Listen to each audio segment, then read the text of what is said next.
The old bus wheezed to a stop on the dusty road, and Maya stepped down onto the cracked pavement. The hot summer air hit her face like a wall, so different from the cool city mornings she was used to. She pulled her worn duffel bag closer and watched the bus disappear down the empty highway, leaving her completely alone. Cedar Creek wasn't much of a town. Just a gas station, a small diner, and a few scattered houses that looked like they hadn't been painted in years. Maya had only been here once before, when she was 8 years old, visiting her grandmother's ranch. Back then, everything seemed magical and endless. Now, at 28, standing in the middle of nowhere with $30 in her pocket, it just looked empty. 3 weeks ago, she had been planning a wedding. 3 weeks ago, she thought she knew what her life would look like. Then David stood at the altar, looked her right in the eyes, and said he couldn't marry someone who didn't know how to love properly. The words still echoed in her head every single day. "You're like a wall, Maya. I've tried for 2 years, but you just don't let people in." Maybe he was right. Maybe there really was something wrong with her. Her parents had always been busy with work, treating her more like a roommate than a daughter. Her few relationships had all ended the same way, with men telling her she was too distant, too cold, too hard to reach. David was just the latest in a long line of people who had tried to love her and given up. The lawyer's letter in her purse felt heavy. Her grandmother had left her the old ranch, all 50 acres of rolling hills and broken dreams. Maya had never expected it. They barely knew each other, just those few childhood visits and the occasional birthday card. But apparently she was the only family left. Maya started walking down the dirt road that led to the property. Her city shoes weren't made for this kind of terrain, and dust was already coating everything. After 20 minutes of walking, she could see the house in the distance. Even from far away, she could tell it was in bad shape.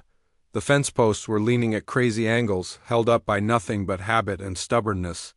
The paint on the house was peeling so badly it looked like the building had some kind of skin condition. Half the shutters were hanging crooked, and the front porch sagged like a tired old man's shoulders. This was supposed to be her fresh start. This broken-down place in the middle of nowhere was supposed to help her figure out who she was and what she wanted. Standing there looking at it, Maya felt the familiar weight of disappointment settling in her chest. Maybe she really was meant to be alone. She was so lost in her thoughts that she didn't hear the truck coming up behind her until it was almost next to her. Maya spun around, her heart jumping. A dusty pickup truck had pulled over, and a man was getting out of the driver's side. He was tall and lean, wearing faded jeans and a work shirt that had seen better days. His brown hair was a little too long, and he had the kind of tan that came from working outside every day, not from vacation trips. There was something steady about the way he moved, like he belonged exactly where he was. "You okay out here?" he asked, his voice carrying a slight drawl. "This road doesn't get much foot traffic." Maya automatically stepped back, her walls going up like they always did when strangers tried to help. "I'm fine, just walking to my place." The man looked down the road toward the old ranch and then back at her. His eyes were kind, but Maya had learned not to trust kind eyes. They usually came with expectations she couldn't meet. "That old place has been empty for almost 2 years, he said carefully. "You sure you're in the right spot?" "It's my grandmother's ranch." Was my grandmother's ranch. Maya shifted her bag to her other shoulder. "I inherited it." Understanding crossed his face. "You must be Helen's granddaughter. I'm sorry for your loss." She was a good woman. Maya nodded but didn't say anything. She had barely known her grandmother, and sympathy from strangers always made her uncomfortable. It felt fake, like people were just saying what they thought they should say. "I'm Blake," the man continued. "I own the ranch next door. Your grandmother and I were neighbors for about 15 years. Blake, the name suited him somehow." Maya didn't offer her own name in return, and he seemed to understand that she wasn't looking for conversation. "Listen," Blake said, glancing at her inappropriate shoes and the way she was already dusty from the walk. "It's still about a mile to the house from here, and it's going to be dark soon." "How about I give you a ride?" "I can walk," Maya said quickly. The last thing she needed was to owe some cowboy a favor on her first day. Blake nodded like he had expected that answer. All right, but just so you know, there are coyotes out here at night, and that road gets pretty dark. If you change your mind, I'll be working in the south pasture for another hour or so. He got back in his truck without pushing, which surprised Maya. Most men didn't give up that easily. As he drove away, she felt a strange mix of relief and disappointment. Relief because she didn't have to deal with small talk and pretending to be grateful. Disappointment because, despite everything, a small part of her had wanted someone to insist on helping her. The walk to the house took longer than she expected, and by the time she reached the front door, the sun was setting behind the hills. The key the lawyer had given her turned in the lock, but the door stuck like it hadn't been opened in months. When it finally gave way, Maya stepped into a house that smelled like dust and old memories. The furniture was covered in white sheets, making everything look like ghosts in the dim light. Maya found a light switch, but when she flipped it, nothing happened. Of course, the electricity had probably been shut off when her grandmother died. Maya sat down on the covered couch and looked around at what was supposed to be her new life. The silence was overwhelming. In the city, there was always noise, traffic, neighbors, something. Here, the quiet was so complete it made her ears ring. For the first time since leaving David at the altar, Maya let herself really cry. Not the angry tears she had cried in those first few days, but deep, exhausted sobs that came from somewhere she usually kept locked away. She cried for her grandmother she barely knew, for the wedding that would never happen, and for the growing certainty that maybe David was right. Maybe she really didn't know how to be loved. Outside, she could hear the wind moving through the grass and the distant sound of cattle lowing somewhere in the darkness. It was a lonely sound, but somehow it matched exactly how she felt inside. Maya pulled an old blanket around her shoulders and settled in for her first night in a place that was supposed to become home, wondering if she had made the biggest mistake of her life. Maya woke up to the sound of hammering. For a confused moment she forgot where she was, then reality came rushing back. Sunlight was streaming through dirty windows, and someone was definitely making noise outside her house. She stumbled to the window and saw Blake on her roof, replacing what looked like several missing shingles. His truck was parked in her driveway, loaded with supplies. Maya felt a familiar spike of irritation. She hadn't asked for help, and she definitely hadn't asked him to just show up and start working on her house. Maya threw on yesterday's clothes and marched outside. "What are you doing?" Blake looked down at her from the roof, not looking the least bit guilty about being caught. "Good morning to you, too. Storm came through last night around midnight. Took some shingles off your roof and that big branch down by the fence." Maya looked around and saw the damage. She had slept so deeply that she hadn't heard any of it. There was indeed a large tree branch blocking part of the driveway, and she could see gaps in the roof where Blake was working. "I didn't ask you to."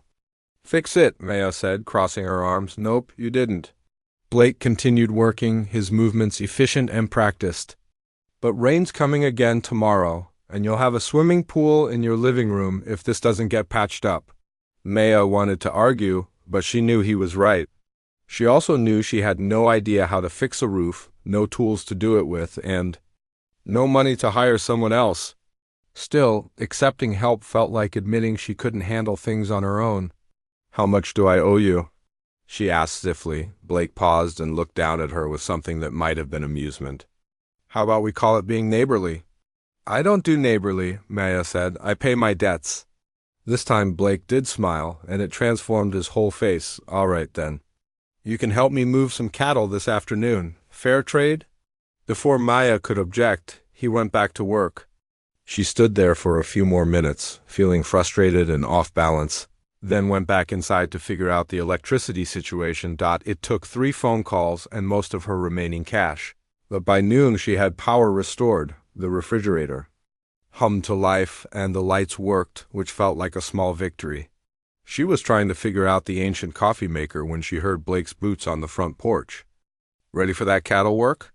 He called through the screen door. Maya had been hoping he would forget about their deal. She had never worked with cattle in her life, and the idea of it made her nervous. But a deal was a deal, and she was determined not to owe him anything. "I don't know what I'm doing," she admitted when she joined him outside. "Most things worth doing, you learn by trying," Blake said. He was leaning against his truck, and Maya noticed there was a second horse in the trailer behind it. "Ever been on a horse?" "Once, when I was 8, here, actually." Blake nodded. "Ginger's gentle. She'd take care of you." The next hour was unlike anything Maya had ever experienced. Blake was patient in a way that surprised her, explaining everything twice and never making her feel stupid for asking questions. He showed her how to sit in the saddle, how to hold the reins, how to use her legs to guide the horse. Ginger was indeed gentle, responding to Maya's uncertain commands with what seemed like understanding. As they rode out toward Blake's pasture, Maya found herself relaxing for the first time in weeks. There was something about being on horseback that made the world look different, bigger and more manageable at the same time. The cattle work was mostly just riding slowly behind a group of cows, encouraging them to move from one field to another. Blake's dog, a smart border collie named Scout, did most of the real work. Maya's job was mainly to sit on Ginger and try not to fall off. "Why are you helping me?" Maya asked when they stopped to rest the horses by a small creek. Blake was quiet for so long that Maya thought he wasn't going to answer. When he finally spoke, his voice was careful. "My wife left 3 years ago. Took my daughter with her, said ranch life wasn't what she wanted anymore." Maya felt something twist in her chest. She hadn't expected him to share something so personal. "Everyone in town was so busy helping me figure out how to be a single dad, bringing casseroles and offering advice," Blake continued. "Sometimes you just need someone to fix your roof without making it into a big emotional thing." Maya understood that. She had spent the last 3 weeks having people tell her she was better off without David, that everything happened for a reason, that she just needed to put herself out there again. What she really needed was for someone to just let her be broken for a while without trying to fix her feelings. "I'm not good with people," Maya said quietly.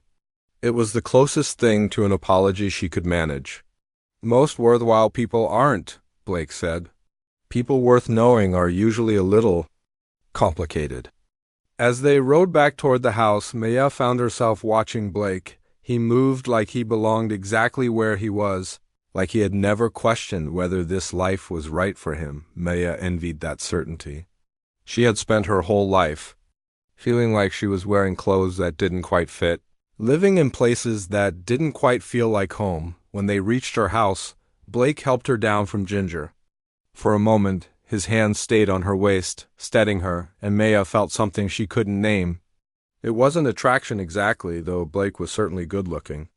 It was more like recognition, like her body was remembering what it felt like to be touched by someone who wasn't trying to take something from her. "Thank you," Maya said, stepping back quickly. "For the roof." "And this," Blake nodded. "Anytime," and Maya. He waited until she looked at him. "Welcome to Cedar Creek."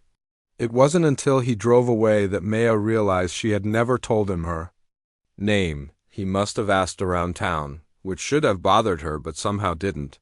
As she watched his truck disappear down the road, Maya felt something she hadn't experienced in a long time. Not happiness exactly, but maybe the possibility of it. That night, she sat on her newly repaired porch and listened to the sounds of the ranch settling around her. For the first time since arriving, the silence didn't feel quite so lonely. Maybe, just maybe, she could learn to belong somewhere after all. Maya had been at the ranch for 2 weeks when she realized Blake had been bringing her coffee every morning. Not in an obvious way that would make her feel obligated, but there was always a thermos sitting on her porch railing when she woke up.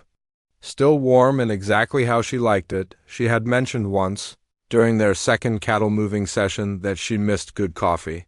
The ancient coffee maker in her grandmother's kitchen produced something that tasted more like brown water than actual coffee. Blake had just nodded at the time, but apparently he had been listening. Maya didn't know how to feel about the coffee. On one hand, it was thoughtful in a way that made her chest feel warm and tight.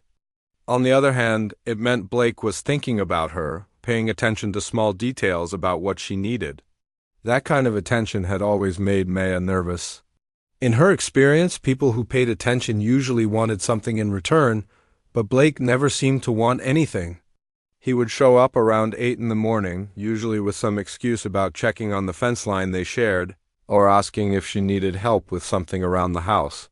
Maya had learned to time her morning routine so she could thank him for the coffee, and somehow these brief conversations had turned into longer talks about ranch work.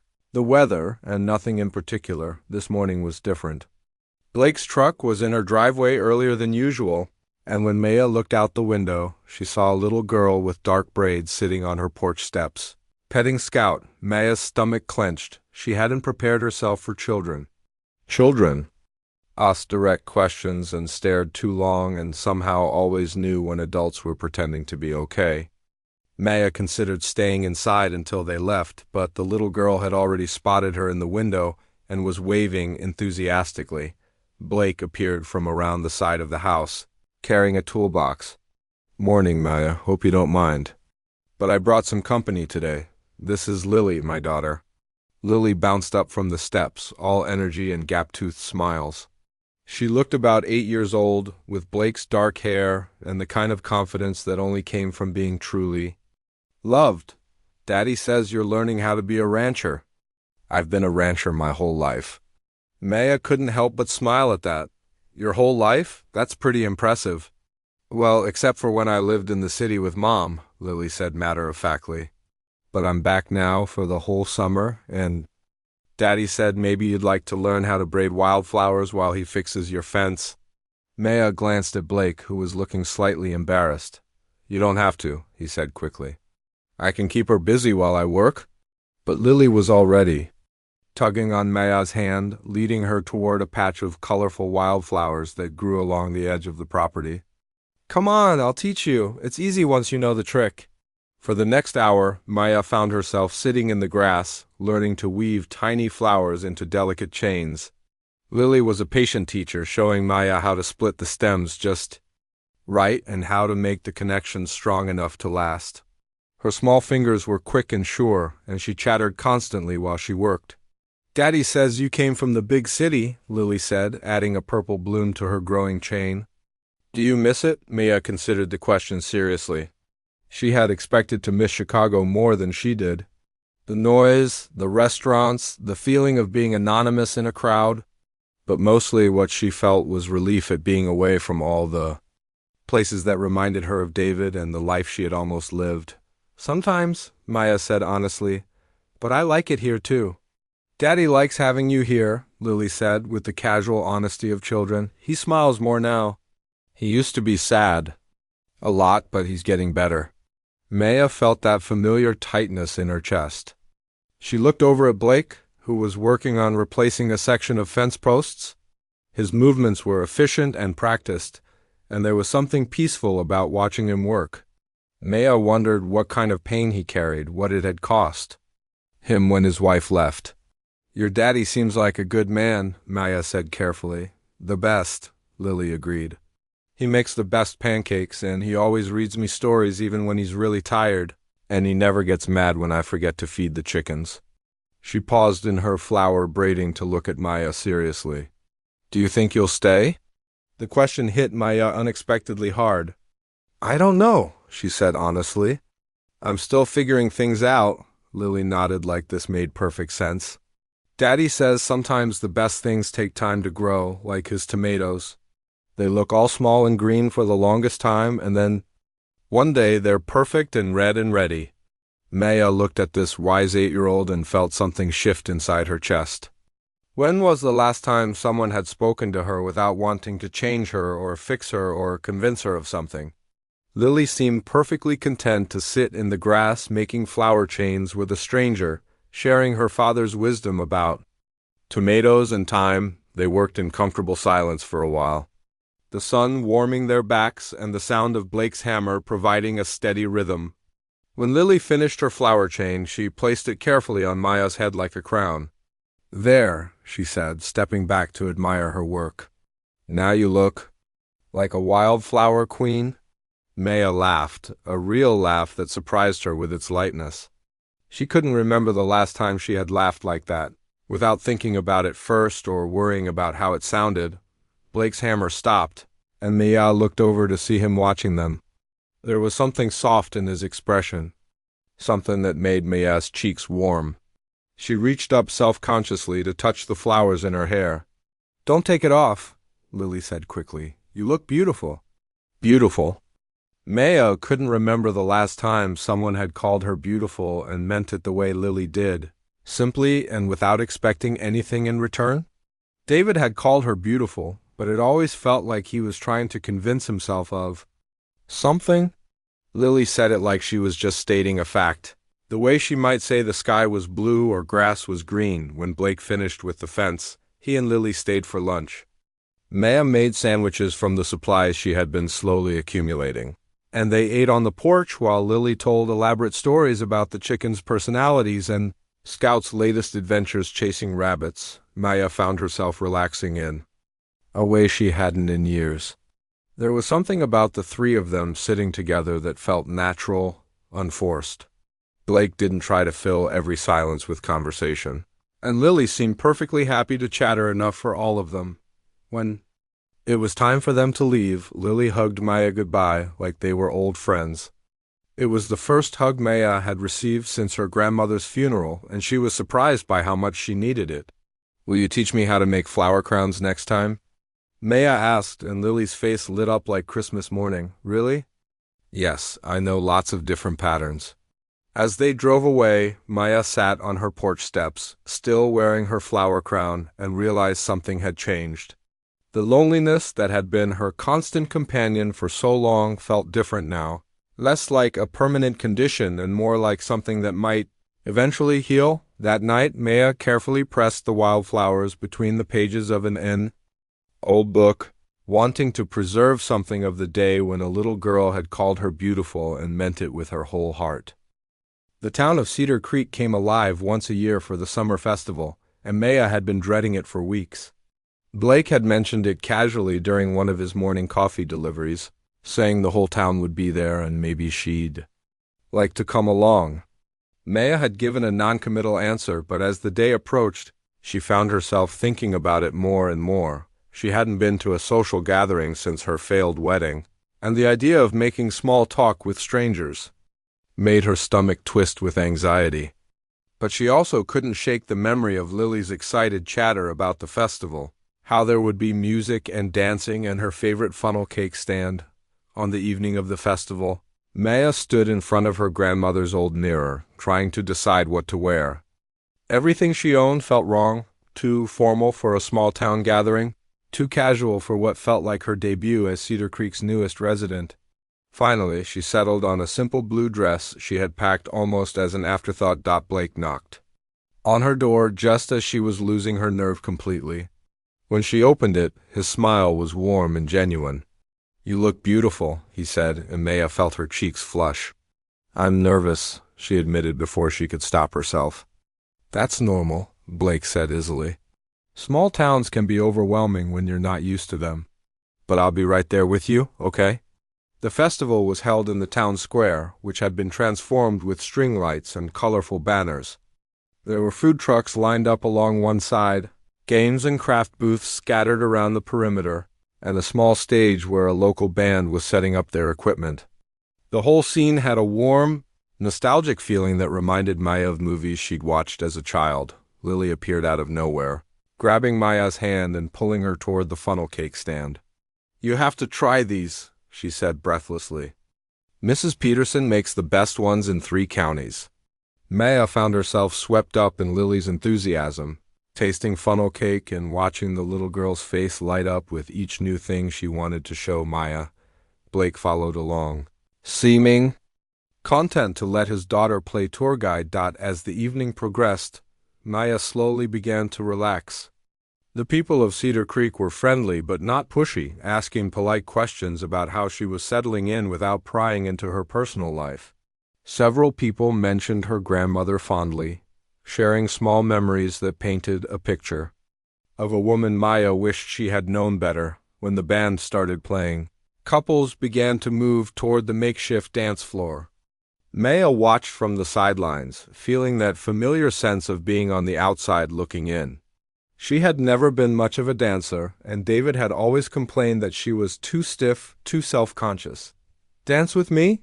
Blake's voice was soft next to her ear. Maya's first instinct was to say no, to make some excuse about not being a good dancer or being tired. But when she looked at Blake, there was something in his eyes that made her hesitate. Not pressure or expectation, just a quiet invitation to trust him. "I'm not very good at it," Maya said. "Neither am I," Blake said with a smile.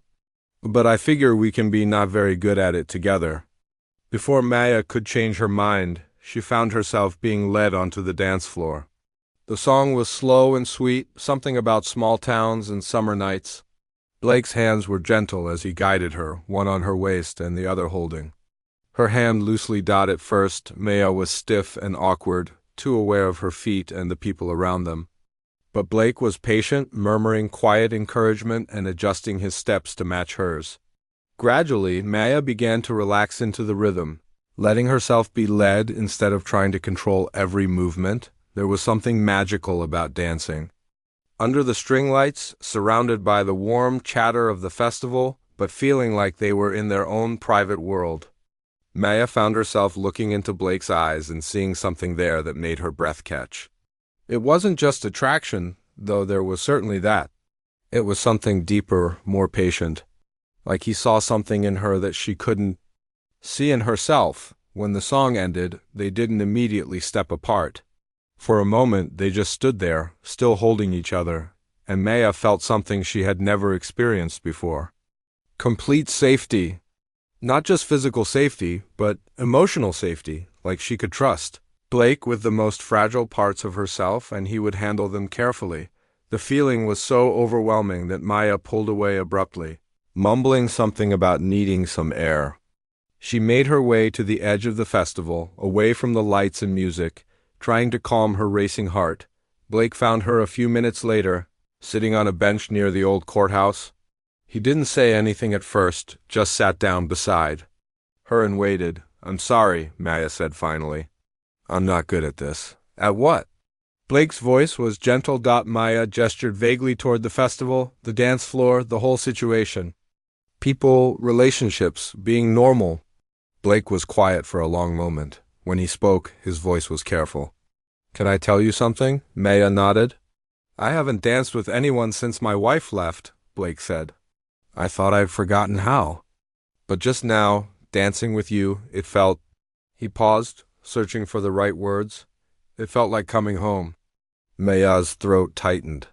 She wanted to say something back, to match his honesty with her own.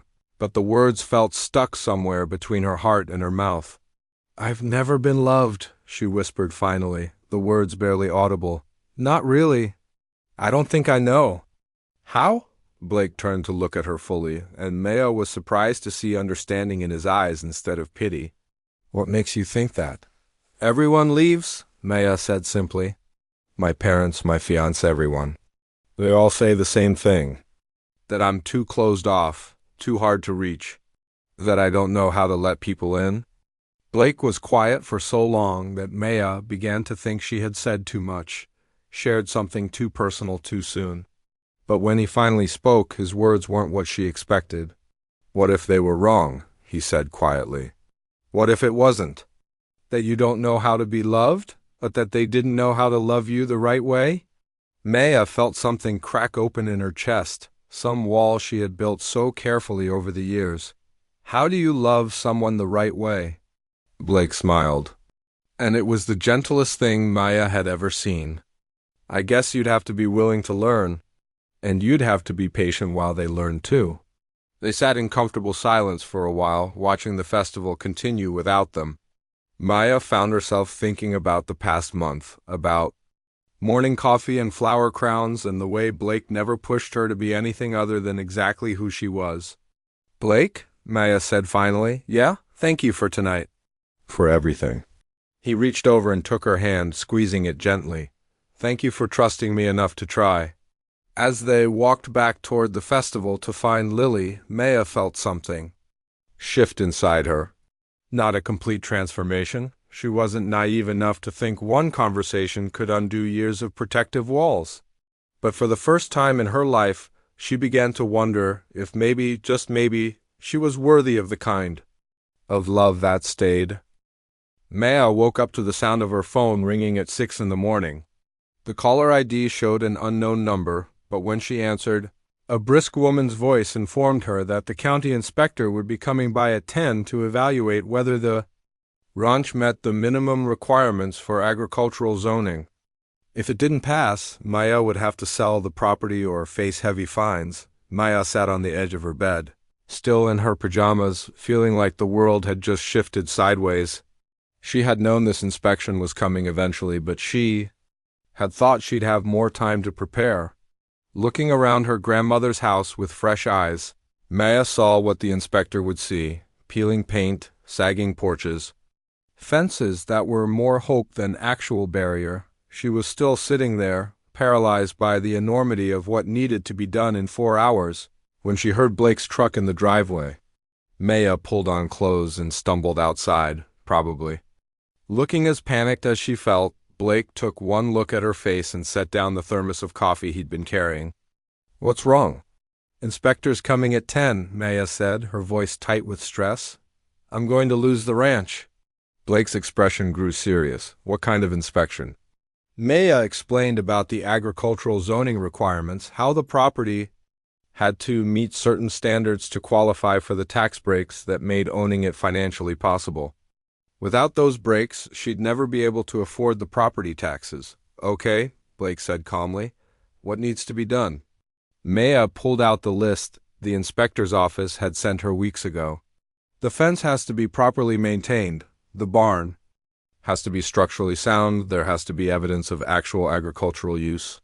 She trailed off, feeling overwhelmed. Blake studied the list for a moment, then looked around the property with the eye of someone who knew what he was seeing. We can do this, he said firmly. We? Maya felt that familiar spike of resistance to accepting help. Maya, Blake said, his voice gentle but serious, this isn't about charity or pity. This is about neighbors helping neighbors. Besides, he added with a slight smile, you think I want my property values going down because the ranch next door gets turned into a subdivision? Before Maya could argue, Blake was on his phone, calling what seemed like half the county. Within an hour, Maya's driveway was full of trucks and people she had never met, all carrying tools and supplies and acting like spending their Saturday. Helping a stranger was the most natural thing in the world. There was Tom from the hardware store, who brought lumber and paint and refused to let Maya pay for any of it. Janet from the diner showed up with thermoses of coffee and sandwiches for everyone. Even old Mr. Peterson arrived with his ancient tractor, ready to help clear the overgrown pasture that would prove the land was being used for agriculture. Maya had never experienced anything like it. In the city, she had barely known her neighbors' names. Here, people dropped everything to help someone they had met maybe once or twice. It was overwhelming and humbling and terrifying all at once. Blake organized everyone with the efficiency of someone used to managing big projects. He sent teams to different parts of the property, coordinating the work so that everything would be finished by the time the inspector arrived. Maya tried to help where she could, but mostly she felt like she was in the way. You okay? Blake appeared at her elbow while she was watching Tom and his son repair the barn door. I don't know how to do this, Maya said quietly. Do what? Let people help me. Accept kindness without being able to pay it back. Blake was quiet for a moment, watching the controlled chaos of people working on her property. You know what I learned when Rachel left? He said finally. I learned that trying to do everything yourself isn't strength, it's fear. Maya looked at him, surprised by the observation. I spent months after she left refusing help from anyone, Blake continued. I was so determined to prove I could handle everything alone that I nearly ran myself into the ground. It wasn't until Mrs. Patterson showed up one day and just started watching Lily while I worked that I realized something. What? Letting people help you isn't taking something from them. It's giving them a chance to be part of something good. Maya watched Janet organizing the food for everyone's lunch, saw how happy she looked to be feeding people. She saw Tom's son learning how to properly hang a barn door, his father teaching him with patient pride. She saw neighbors who had probably never spoken to each other before working side by side, connected by the simple act of helping someone in need. For the first time, Maya began to understand that her fierce independence might not be protecting her at all. It might actually be keeping her from the very thing she had always wanted, to belong somewhere. When the inspector arrived at exactly 10 o'clock, the transformation was remarkable. The fences were straight and strong, the barn looked solid and well-maintained, and the pasture showed clear signs of recent agricultural use. Maya's property looked like a real working ranch. The inspector, a tired-looking man in his 50s, walked the property with Maya and Blake, checking items off his list. He seemed pleasantly surprised by what he found, making approving noises about the fence repair and the barn maintenance. "Looks like you've got yourself a proper ranch here," he said as he filled out his paperwork. Agricultural zoning approved. As his car pulled away, Maya stood in her driveway, surrounded by the people who had made this miracle possible, feeling something she had never experienced before. It wasn't just gratitude, though there was certainly that. It was a sense of belonging, of being part of something bigger than herself. "Thank you," she said to the group, her voice thick with emotion. "I don't know how to repay this." "You don't repay it," Janet said with a warm smile. "You pass it on." As the helpers packed up their tools and headed home, Blake stayed behind to help Maya clean up. They worked in comfortable silence, collecting empty coffee cups and putting away borrowed tools. "Blake," Maya said when they were almost finished, "Yeah, I love you." The words surprised her as much as they surprised him. She hadn't planned to say them, hadn't even realized she was feeling them until they were out of her mouth. But standing there in the afternoon light, surrounded by the evidence of what people could accomplish when they worked together, Maya finally understood what love actually was. It wasn't just feeling safe with someone, though that was part of it. It wasn't just being attracted to someone, though that was there too. Love was what had happened today. People showing up for each other, working together towards something good, choosing to be part of each other's lives even when it was inconvenient or difficult. Blake set down the tools he was holding and looked at her with an expression she couldn't quite read. "Maya. You don't have to say anything back," Maya said quickly. "I just needed you to know. For the first time in my life, I understand what love looks like, and it looks like this. It looks like you." Blake crossed the distance between them in 2 steps and kissed her, soft and sweet and full of promise. When they broke apart, he rested his forehead against hers. "I love you too," he said quietly. "I have for weeks now. I was just waiting for you to be ready to hear it." As the sun set over Maya's ranch, her ranch, which she would get to keep because people had chosen to help her, she realized that Blake had been right all along. She hadn't needed to learn how to be loved. She had just needed to find someone who knew how to love her properly and to be brave enough to let him try. The Harvest Moon Festival was different from the summer celebration Maya had attended weeks earlier. This one felt more intimate, more traditional, like something that had been happening in Cedar Creek for generations. The whole town gathered in the largest pasture just outside of town, where someone had set up a stage and strung lights between old oak trees. Maya had been looking forward to it for days, which surprised her. A few months ago, the idea of voluntarily attending a social gathering would have sent her into a panic. Now, she found herself excited to see the people who had helped save her ranch, to be part of the community that had welcomed her so completely. Blake picked her up just as the sun was setting, and Maya felt her breath catch when she saw him. He had traded his usual work clothes for dark jeans and a button-down shirt that brought out the green in his eyes. More than that, though, there was something different about the way he looked at her now, something deeper and more certain than before. "You look incredible," he said when she climbed into his truck. Maya had chosen her outfit carefully. A flowing dress in deep burgundy that had been hanging in her closet since her city days, never worn because David had said the color was too bold for her. Tonight she felt bold. Tonight she felt like herself in a way she never had before. The festival was magical in the way that only small-town celebrations could be. There was a bonfire crackling in the center of the field, surrounded by hay bales where people sat talking and laughing. Local farmers had brought their best produce for a friendly competition, and the air smelled like apple cider and wood smoke. Lily found them almost immediately, dragging Maya off to see the pumpkin carving contest and the pie judging table. Blake followed behind, seeming content to let his daughter play tour guide again. Maya was struck by how natural it felt, the three of them moving through the festival together like a family. As the evening progressed, Maya found herself relaxing completely for the first time she could remember. She judged the pie contest with the gravity it deserved, helped Lily pick out the perfect pumpkin to carve, and even participated in an impromptu apple bobbing competition that left her laughing so hard she could barely stand when the band started. Playing the same group from the summer festival, couples began moving toward the dance area.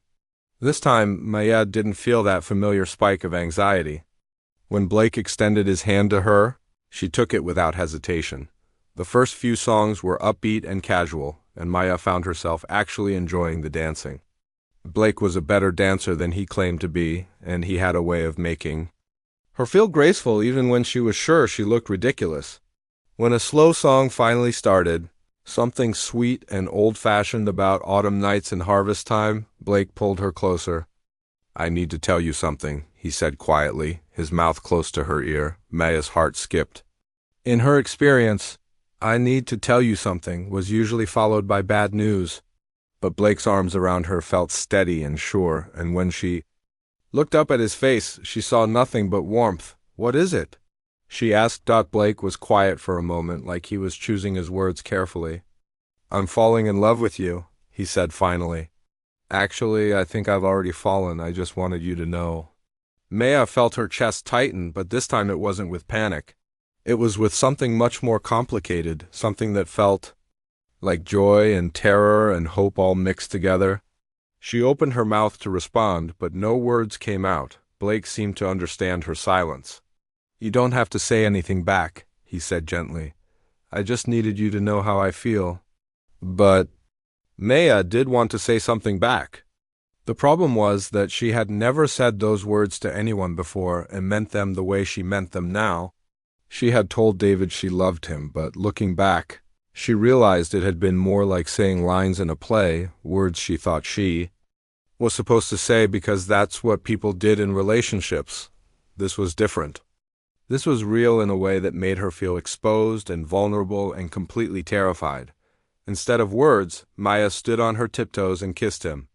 It was the first time she had initiated physical contact between them, and she felt Blake's surprise in the way he went still for a moment before kissing her back. It was different from any kiss Maya had ever experienced. Not rushed or demanding, but patient and sweet and full of promise. Blake kissed her like he had all the time in the world, like he wanted to memorize the moment and keep it forever. When they finally broke apart, they were both breathing hard. The song had ended, but they stayed where they were, holding each other in the middle of the dance floor while couples moved around them. "Maya," Blake said, and there was something in his voice that made her look up at him. "I love you too," she whispered, the words coming out in a rush before she could lose her nerve. "I love you, and it scares me to death, but I can't keep pretending." "I don't feel it." Blake's smile was like sunrise. "What scares you about it?" Maya thought about how to explain the fear that had been her constant companion for so long. "What if I'm not good at it? What if I hurt you, or disappoint you, or turn out to be just as impossible to love as everyone says I am?" Blake cupped her face in his hands, his thumbs brushing away tears. Maya didn't realize she was crying. "Maya, listen to me. You are not impossible to love. You're actually incredibly easy to love once someone takes the time to really see you." "How can you be so sure?" "Because I've been watching you for months now," Blake said simply. "I've seen how you take care of Ginger when you think no one's looking. I've seen how you light up when Lily talks to you about her day. I've seen how hard you've worked to make the ranch a real home, even when you weren't sure you'd be able to keep it." Maya felt something crack open inside her chest, some final wall she hadn't even realized she was still holding up. I've seen how you take your coffee in the morning, Blake continued, his voice soft and sure.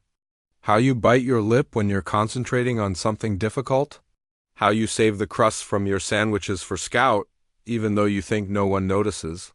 Maya, I've fallen in love with exactly who you are, not who I think you could become or who I want you to be. The words hit Maya like a physical force. For the first time in her life, someone was telling her she was enough exactly as she was. Not too closed off, not too difficult, not too anything. Just enough. I don't know how to do this, Maya whispered. Do what? Be in love, be part of something real. Blake smiled, that gentle smile that had been undoing her defenses for months. You don't have to know how. We'll figure it out together. As they walked back toward the bonfire to find Lily, Blake kept his arm around Maya's waist, and she let herself lean into his warmth. For the first time in her life, Maya felt like she was exactly where she belonged. Not just geographically, but emotionally. She belonged here with this man and his daughter. In this community that had welcomed her so completely, the harvest moon hung full and bright above them, casting everything in silver light. Maya looked up at it and made a silent promise to herself. She was going to be brave. She was going to let herself be loved, and she was going to learn how to love back with the same patience and gentleness that Blake had shown her. For the first time in her life, Maya believed that love wasn't something she had to earn or deserve. It was something she could simply accept, like a gift freely given. Maya was feeding the chickens on a crisp October morning when she saw the unfamiliar car coming up her driveway. It was a sleek black sedan, completely out of place among the pickup trucks and practical vehicles that usually visited the ranch. Her stomach clenched with inexplicable dread as she watched it. Parked near her front porch, the man who got out was wearing an expensive suit and polished shoes that had never seen farm dirt. Even from a distance, Maya recognized the confident way he moved, the gesture he made as he ran his hand through his perfectly styled hair. David, her ex-fiancé, was standing in her driveway. Looking as out of place as a peacock in a henhouse, Maya's first instinct was to run.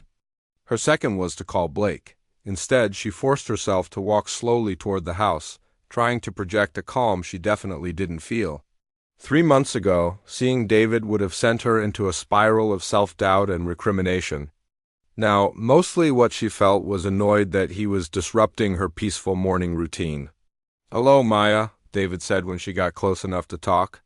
His voice was the same, that smooth tone he used when he was trying to be charming. "You look ...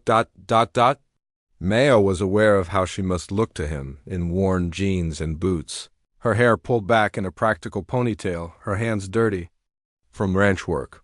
3 months ago, she would have been embarrassed. Now, she felt proud of how capable she had become. "What are you doing here, David?" Maya kept her voice level, polite but not welcoming. "I came to see you, to talk." David gestured around at the ranch, and Maya could see him taking in the repaired fences, the well-maintained barn, the obvious signs of a working farm. "This place looks incredible." "You've really made something of it." Maya waited for him too. Continue, not making it easy for him. "I made a mistake," David said finally. "A huge mistake. I've been thinking about it for months, and I realize now that I was wrong. About you, about us, about everything." "Wrong how?" Maya asked, though she wasn't sure she wanted to hear the answer. David moved closer, and Maya had to resist the urge to step back. "I thought you were cold, distant. I thought you didn't know how to love properly. But I see now that I was the problem. I wasn't patient enough, wasn't understanding enough.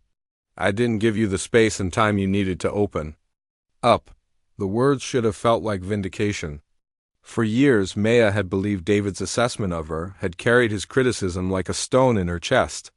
But hearing him now, she realized something surprising. She didn't care what he thought anymore.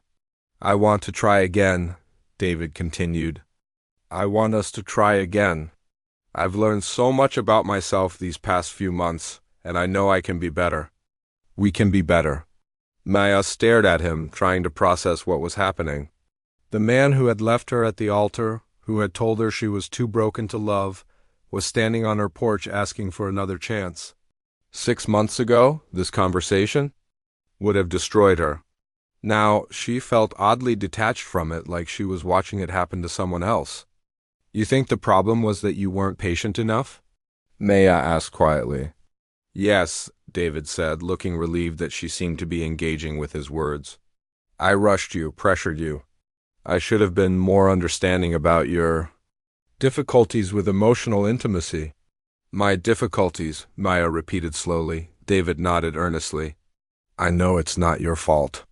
Your childhood, your family situation, it makes sense that you'd have trust issues. But I'm older now, more mature, I can work with that. The condescension in his voice hit Maya like a slap. He was still doing it, still treating her like a broken thing that needed to be fixed or managed. The only difference was that now he was willing to be patient while he fixed her. David, Maya said, her voice steady, I need you to leave. His face fell.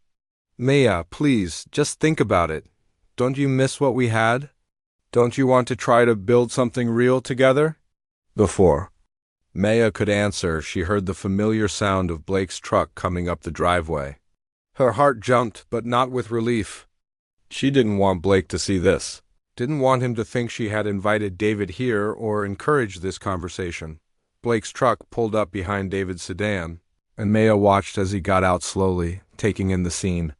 His face was carefully neutral, but Maya could see the tension in his shoulders. Everything okay here? Blake asked, his voice calm but with an edge Maya had never heard before. David turned to look at Blake, and Maya could practically see him making calculations. Blake was taller than David, broader through the shoulders, and he moved with the easy confidence of a man who was completely comfortable in his own skin. More than that, though, there was something protective in the way Blake positioned himself. Not quite between Maya and David, but close enough to intervene if necessary. I'm David, David said, extending his hand. Maya's fiancé. Ex-fiancé? Maya corrected sharply, as she saw Blake's shoulders relax slightly. Right, David said, his charm faltering slightly. Ex-fiancé, and you are? Blake looked at Maya instead of answering David directly. You want me to stay or give you some space to talk? The question hit Maya like a revelation. Blake wasn't demanding to know what was going on, wasn't making assumptions or trying to control the situation. He was simply offering to support her, in whatever way she needed, even if it meant walking away and trusting her to handle things herself. You can stay, Maya said, and meant it. David looked between them, and Maya could see understanding dawning on his face. I see, he said, his tone cooling. Maya, I hope you're not making decisions based on some rebound relationship. What we had was real, substantial. This is just ... Just what? Maya asked, her voice dangerous. Come on, David said with the kind of laugh that wasn't funny at all. A cowboy? Really? Maya, you're an educated woman, you had a career, a life. You can't seriously be planning to stay in this place and play house with some farmer. Maya felt Blake tense beside her, but when she glanced at him, his face was still calm. He was letting her handle this, trusting her to fight her own battles. You're right, Maya said quietly. What you and I had was substantial. It was substantial enough that when you decided I wasn't worth the effort, it nearly destroyed me. It was substantial enough that I spent months believing I was broken and unlovable because you couldn't be bothered to see who I really was. David's face shifted, his practiced charm finally slipping. Maya, that's not fair. What's not fair? Maya continued, her voice growing stronger. Is you showing up here thinking you can just take back all the cruel things? You said because you've decided I might be worth the trouble after all. What's not fair is you talking about Blake like he's somehow less than you because he works with his hands instead of sitting behind a desk. She stepped closer to David, and for the first time in the conversation, he was the one who backed up. You want to know what I've learned these past few months? Maya asked. I've learned that love isn't something you have to earn or deserve. I've learned that the right person doesn't see you as a project to be fixed or a puzzle to be solved. They see you as someone worth knowing exactly as you are. David's face was flushed now, his composure completely gone. So that's it? You're choosing this life over what we could have built together? Maya looked around at her ranch, at the home she had built with her own hands and the help of people who cared about her. She looked at Blake, who was watching her with pride and love and complete faith in her ability to handle whatever came her way. "I'm not choosing this life over our life," Maya said finally. "I'm choosing my life over your version of what my life should be." David stared at her for a long moment, then shook his head. "You'll regret this, Maya, when the novelty wears off.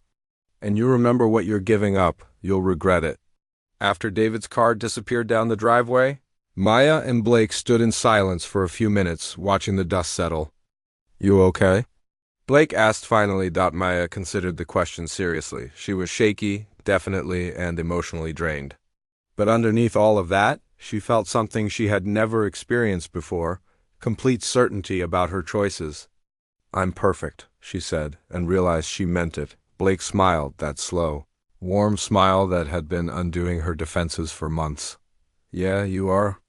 As they walked back toward the house, Blake's arm around her shoulders, Maya realized that David's visit had given her something unexpected.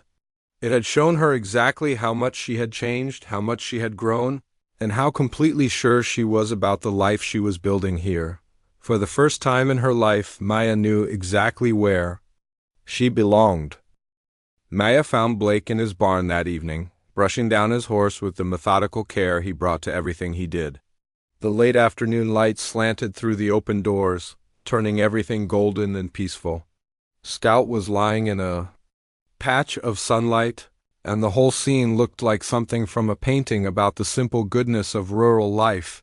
Blake looked up when he heard her footsteps, and Maya could see the question in his eyes. They hadn't talked much since David left, both of them needing time to process what had happened. But Maya had spent the afternoon thinking, and she knew exactly what she wanted to say. "I love you," she said without preamble, Blake's hand stilled on the brush. "I love you too." "No," Maya said, stepping closer. "I mean, I love you. Not because you're safe, or because you're kind to me, or because you make me feel better about myself. I love you because of who you are. Because you sing off-key in the truck, and you worry about whether Scout is getting enough exercise, and you read Lily bedtime stories even when you're exhausted from working all day." Blake set down the brush and gave her his full attention. "I love the way you fix things without making a big deal about it," Maya continued, her voice growing stronger. "I love how you know exactly how I like my coffee even though I never told you. I love that you let me figure things out for myself instead of trying to rescue me. I love that you see me as strong instead of broken." Blake moved toward her slowly, like he was afraid of spooking her. "I love that you never asked me to be different than I am," Maya said, her eyes filling with tears. "You just loved me as is, like I was already enough." Blake reached for her then, pulling her into his arms, and Maya melted into his warmth. She could feel his heart beating against her chest, steady and sure. "Maya," Blake said softly, "will you marry me?" The question hung in the air between them, simple and enormous at the same time. Maya pulled back to look at his face and saw nothing but love and hope and infinite patience. "Yes," she whispered, then louder, "Yes, absolutely yes." Blake's smile was brighter than the golden light streaming through the barn doors. He spun her around, both of them laughing, and when he set her down, he kissed her with a joy that took her breath away. "I don't have a ring," Blake said when they broke apart. "I was going to wait, plan something special. "I don't need special," Maya said, cupping his face in her hands. "I just need you." But Blake was already digging in his pocket, pulling out a small velvet box that looked like it had seen better days. "Actually," he said, looking suddenly nervous, "I do have something. It was my grandmother's. I know it's not fancy, but He opened the box to reveal a simple gold band with a small, clear stone that caught the light beautifully.